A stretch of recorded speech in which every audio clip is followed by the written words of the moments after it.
Students, पिछले video में हमने देखा था कि अगर नॉन एग्जैक्ट डिफरेंशियल इक्वेशन हो तो उसको एग्जैक्ट बना के किस तरह से सॉल्व किया जाता है, उसका इंटीग्रेटिंग फैक्टर फाइंड आउट करके। हमने इस हवाले से दो रूल्स भी पढ़े थे। रूल नंबर 1 ये था कि अगर आप इसका इंटीग्रेटिंग फैक्टर निकालने के लिए अगर आपके पास फॉर्मूला जो था हमारे पास my minus n x divided by n, अगर ये प्योरली एक्स डिपेंडेंट फंक्शन आ जाता है तो हम उसका इंटीग्रेटिंग फैक्टर वहां से कैलकुलेट कर सकते हैं। और रूल 2 में ये था कि अगर आप n x minus m y divided by m क्या होगा यहाँ पे, जो कि डी एक्स का कोफिशिएंट है, वो फॉर्मूला अप्लाई करते हैं और आपके पास प्योरली y का फंक्शन आ जाता है, तो फिर हम उसका इंटीग्रेटिंग फैक्टर वहां से कैलकुलेट कर सकते हैं। तो यहाँ पे हमने सबसे पहले ये चेक करना है कि गिवन इक्वेशन एग्जैक्ट है या नहीं है, और अगर एग्जैक्ट नहीं है तो उसको एग्जैक्ट कैसे बनाया जाता है, बाय यूजिंग रूल 1 और बाय यूजिंग रूल 2। तो यहाँ पे सबसे पहले हम अपना m फाइंड आउट करते हैं। m बेसिकली क्या होता है, जो कि dx का कोफिशिएंट है। तो यहाँ पे हमारे पास m हो जाएगा x square minus x minus y, और n जो कि dy का कोफिशिएंट है यहाँ पे वो है x। अब मुझे इस m का पार्शियली डेरिवेटिव लेना है विद रिस्पेक्ट टू y। ये भी 0 हो जाएगा, यहाँ पे x की टर्म भी 0 हो जाएगी, और यहाँ से मेरे पास -1 आ जाएगा। और जब n का पार्शियल डेरिवेटिव लेंगे x के रिस्पेक्ट से तो ये मेरे पास 1 आएगा। my का रिजल्ट है -1 और nx का रिजल्ट है 1। my और nx दोनों इक्वल नहीं आए यहाँ पे। my is not equals to nx, which represents कि हमारे पास जो गिवन इक्वेशन है वो इक्वेशन एग्जैक्ट नहीं है। अब उसको एग्जैक्ट बनाने के लिए हमें सबसे पहले रूल नंबर 1 अप्लाई करना पड़ेगा। क्या ये रूल अप्लाई करेंगे या नहीं करेंगे, क्योंकि हमें इंटीग्रेटिंग फैक्टर फाइंड आउट करना है, और इंटीग्रेटिंग फैक्टर फाइंड आउट करने के लिए हम रूल 1 यूज कर रहे हैं यहाँ पे। ओके, रूल 1 क्या कहता है कि आप my माइनस एन एक्स को डिवाइड कर दीजिए n के साथ। अगर आपके पास प्योरली x डिपेंडेंट फंक्शन आ रहा है, इट्स मीन कि हम इसका इंटीग्रेटिंग फैक्टर कैलकुलेट कर सकते हैं बाय यूजिंग रूल नंबर 1। तो my की वैल्यू हमारे पास है यहाँ पे -1, ये माइनस यहाँ पे फॉर्मूले का एज इट इज रहेगा, और nx की वैल्यू है 1 डिवाइडेड बाय n की वैल्यू हमारे पास है x, तो ये रिजल्ट आएगा यहाँ से -2/x। तो इट्स मीन हम रूल 1 से इंटीग्रेटिंग फैक्टर फाइंड आउट कर सकते हैं, क्योंकि ये मेरे पास प्योरली x की टर्म आ गई है। तो इंटीग्रेटिंग फैक्टर यानी कि म्यू किस तरह से कैलकुलेट किया जाता है, एक्सपोनेंशियल इंटीग्रल px dx, और यहाँ पे हमारे पास एक्सपोनेंशियल px की वैल्यू है -2/x dx। अब इसको जब हम सॉल्व करेंगे, इसका इंटीग्रल लेंगे यहाँ से, तो -2 तो बाहर आ जाएगा, तो 1/x का इंटीग्रल होगा ln x। तो इसका जो इंटीग्रेटिंग फैक्टर बनेगा वो कुछ इस तरह से बनेगा, एक्सपोनेंशियल -2 ln x। ln की प्रॉपर्टी होती है कि अगर आपके पास कोफिशिएंट में कोई नंबर लिखा हुआ है वो हमारे पास पावर में कन्वर्ट हो जाता है। ln x -2, ln से एक्सपोनेंशियल जब कैंसिल हुआ तो मेरे पास इंटीग्रेटिंग फैक्टर आया x -2। इसको और सिंप्लीफाई करें तो हमारे पास इंटीग्रेटिंग फैक्टर आ चुका है यहाँ पे 1/x²। ये हमारे पास इंटीग्रेटिंग फैक्टर है। इस इंटीग्रेटिंग फैक्टर को हम अपनी एग्जैक्ट जो कि क्वेश्चन में हमें इक्वेशन गिवन है नॉन एग्जैक्ट इक्वेशन, उसके साथ मल्टीप्लाई करवाएंगे और चेक करेंगे कि क्या इसको मल्टीप्लाई करवाने के बाद इक्वेशन एग्जैक्ट बन गई है या नहीं बनी। तो अब जब इक्वेशन से मल्टीप्लाई करवाया तो कुछ इस तरह की सिचुएशन है, x² + x - y dy plus x वहां पे एक ऑलरेडी मौजूद था x square d y equals to 0। Simplify कर लेते हैं इसे यहाँ पे, 1 + 1 upon x minus y upon x square d, sorry ये यहाँ पे डी एक्स है,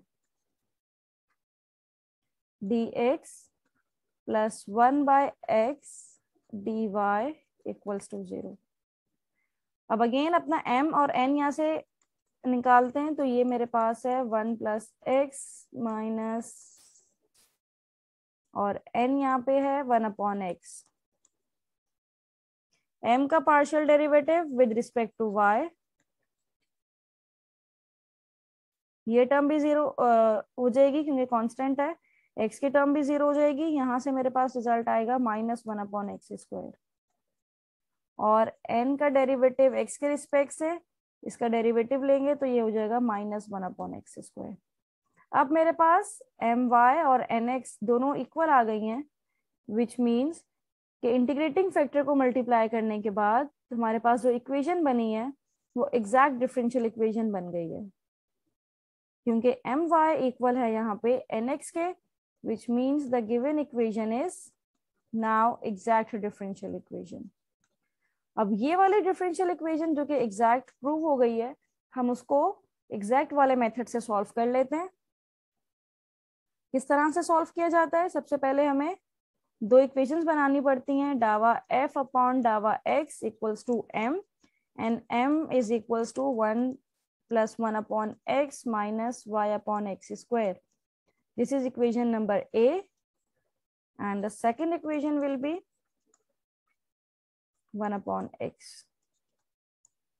उसी तरह से जिस तरह से हमने बाकी एग्जैक्ट वाले क्वेश्चन सॉल्व किए जो कि प्रीवियस वीडियोस में मौजूद हैं, टेकिंग इक्वेशन नंबर A, और इक्वेशन A क्या कहती है? 1 + 1/x minus y upon x²। अब ये डेरिवेटिव हमें खत्म करना है। डेरिवेटिव खत्म करने के लिए we have to integrate both side with respect to x।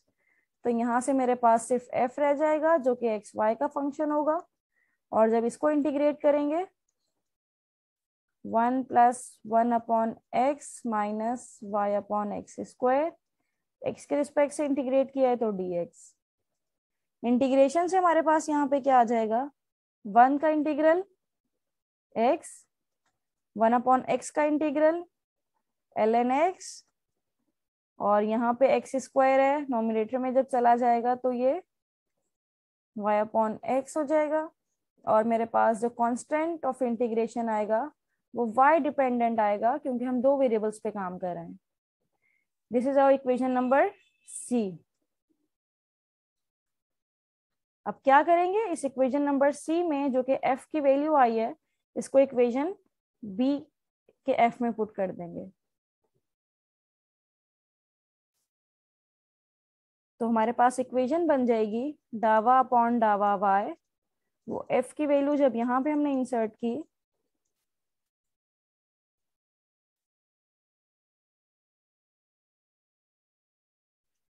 Equals to 1/x। इसका पार्शियल डेरिवेटिव ले लेते हैं y के रिस्पेक्ट से, तो ये टर्म भी 0 हो गई, ये टर्म भी 0 हो गई। यहाँ से मेरे पास आ जाएगा 1/x और h dash of y equals to 1/x। ये टर्म इस टर्म के साथ कैंसिल आउट हो गई। मेरे पास यहाँ पे अब क्या बचा? h का पार्शियल डेरिवेटिव y के रिस्पेक्ट से, दैट इज इक्वल्स टू 0। ये डेरिवेटिव खत्म करने के लिए we have to integrate both side with respect to y। तो क्या बन जाएगा? 0 का इंटीग्रल 0 + c, तो एच वाई की हमारे पास वैल्यू आ गई है c। अब इस एच वाई वाली इक्वेशन को, जिसकी वैल्यू सिर्फ c आई है, इसको हम इक्वेशन नंबर c में इस जगह पे इंसर्ट कर देंगे जहाँ पे हमें एच वाई की वैल्यू लिखनी है। तो ये हमारे पास इक्वेशन c में पुट करने के बाद कुछ इस तरह का रिजल्ट आ जाएगा।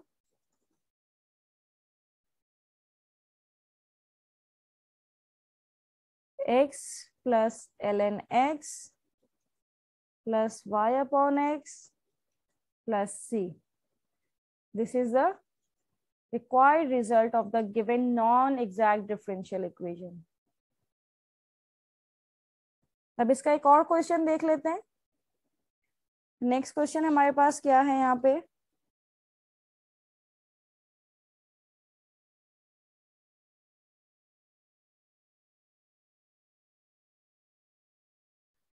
स्टूडेंट्स, ये मेरे पास नेक्स्ट क्वेश्चन है. अब उसी तरह से यहाँ पे सबसे पहले हमें अपना m और n निकालना पड़ेगा और ये चेक करना पड़ेगा कि क्या गिवन इक्वेशन एग्जैक्ट है या नहीं है. तो m की वैल्यू यहाँ पे जो कि dx का कोफिशिएंट है ये है y4 + 2y. इसका हमें पार्शियल डेरिवेटिव चाहिए y के रिस्पेक्ट से. ये हो जाएगा 4y³ + 2. और यहाँ पे हमें n की वैल्यू है x y³ + 2y⁴ - 4x. और इसका पार्शियल डेरिवेटिव चाहिए x के रिस्पेक्ट से. तो इस टर्म से हमारे पास डेरिवेटिव लेने के बाद y³ और ये टर्म 0 हो जाएगी और यहाँ से हमारे पास -4. my के टर्म nx के इक्वल नहीं है, which means the given equation is not exact equation. अब उसको एग्जैक्ट बनाने के लिए हम यहाँ पे रूल्स अप्लाई करेंगे इंटीग्रेटिंग फैक्टर अप्लाई करने के लिए. तो हम यहाँ पे रूल 2 अप्लाई करके देखते हैं कि क्या रूल 2 से हमारे पास इंटीग्रेटिंग फैक्टर निकल रहा या नहीं निकल रहा. तो फॉर्मूला क्या है, nx - my divided by m. और nx की क्या वैल्यू है यहाँ पे हमारे पास y³ - 4 divided by 4y³ + 2.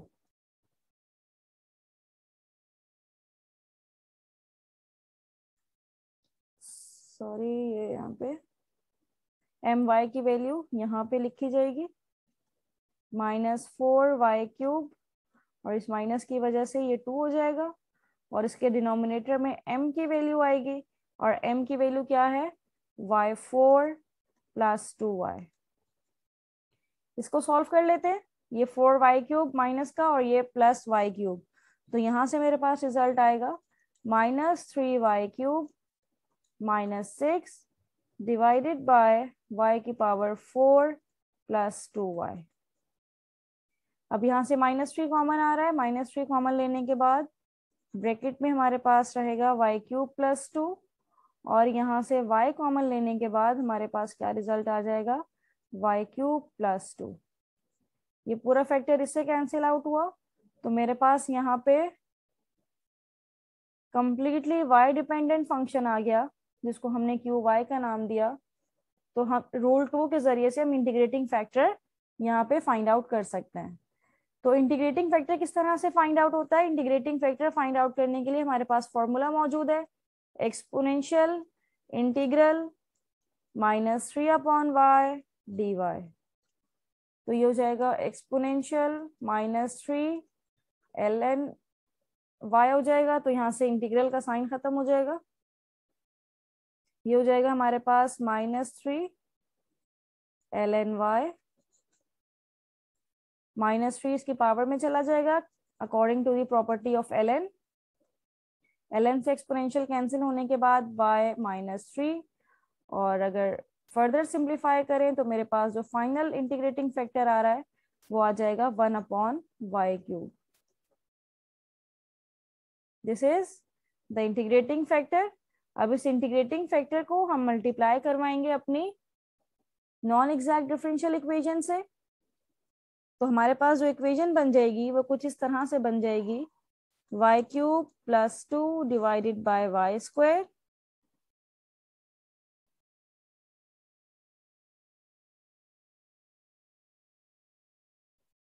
dx plus यहाँ पे सिंप्लीफाई करने के बाद जो इक्वेशन बनेगी वो कुछ इस तरह से बन जाएगी डिवाइडेड बाय y³ dy = 0. अब दोबारा से चेक कर लेते हैं. m यहाँ पे क्या है हमारे पास, m की वैल्यू है y + 2/y². और यहाँ से हमारे पास जो n की वैल्यू है वो क्या आ जाएगी, x plus 2y minus 4x upon y cube. अब चेक कर लेते हैं m का डेरिवेटिव y के रिस्पेक्ट से लेना है हमने, तो y का डेरिवेटिव यहाँ पे आ जाएगा 1, और यहाँ पे जब ये ऊपर चला जाएगा तो इसका कुछ इस तरह से इसका डेरिवेटिव आ जाएगा। n का डेरिवेटिव लेना है हमने किसके रिस्पेक्ट से, n का डेरिवेटिव लेना है x के रिस्पेक्ट से, तो ये हो जाएगा 1, और यहाँ पे जब हमने x के रिस्पेक्ट से डेरिवेटिव लिया it will become -4 upon y cube. Sorry, यहाँ पे ये पावर भी जब इससे मल्टीप्लाई होगी तो ये भी 4 हो जाएगा। तो अब यहाँ पे हमारे पास my इक्वल आ गया nx के, ये प्लस माइनस है, इसको फर्दर सिंप्लीफाई करें तो 1 minus 4 upon y cube, right, which means that the given equation is now exact differential equation. अब इसको एग्जैक्ट वाले मेथड से हम सॉल्व कर लेते हैं। एग्जैक्ट वाले मेथड से किस तरह से सॉल्व करना है कि हमने इसकी बनानी है दो इक्वेशंस। एक इक्वेशन बनेगी डावा f अपॉन डावा x इक्वल्स टू m, और यहाँ पे m हमारे पास था y plus 2 upon y square, equation A. और दूसरी इक्वेशन हमारे पास क्या बनेगी, डावा f अपॉन डावा y की इक्वेशन, ये आ जाएगी हमारे पास x plus 2y minus 4x upon y cube. This is equation number B. अब उसी तरह से we have to take equation number A, वहां से f की वैल्यू एलिमिनेट करने के बाद put that value in equation number B.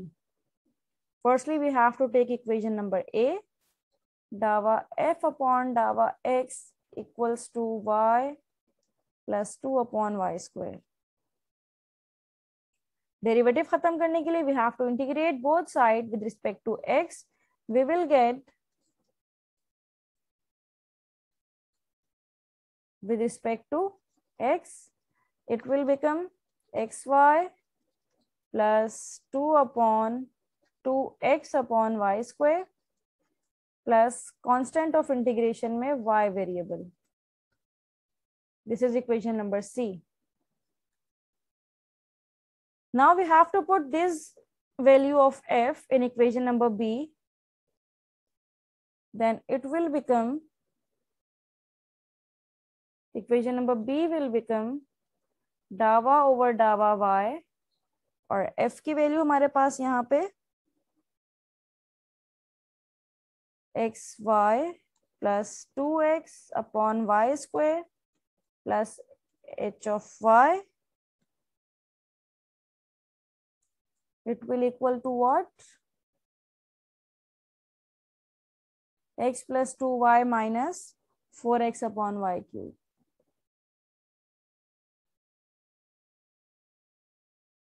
X plus 2y minus 4x upon y cube.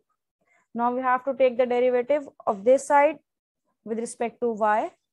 It will become x plus y के respect से derivative हमें चाहिए, तो y के रिस्पेक्ट से ये क्या हो जाएगा, जब ये ऊपर जाएगा तो y माइनस 2 हो जाएगा, तो ये minus 4x upon y cube हो जाएगा यहाँ पे आके, और ये h dash of y, and this side equals to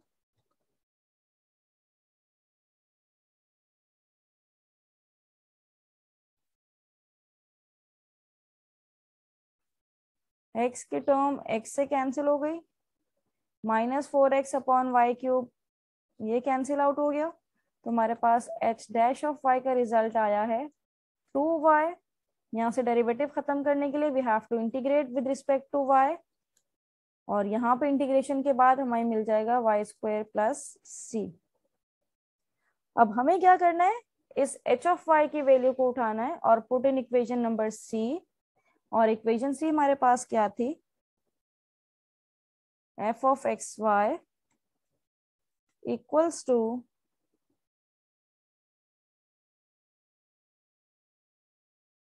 यहाँ से हम देख लेते हैं x y plus 2x upon y square plus h y, ये इक्वेशन थी।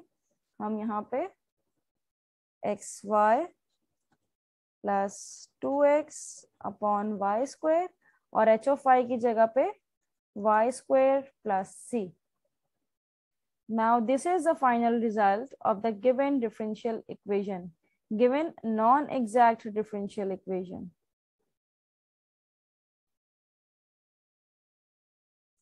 This is the final result.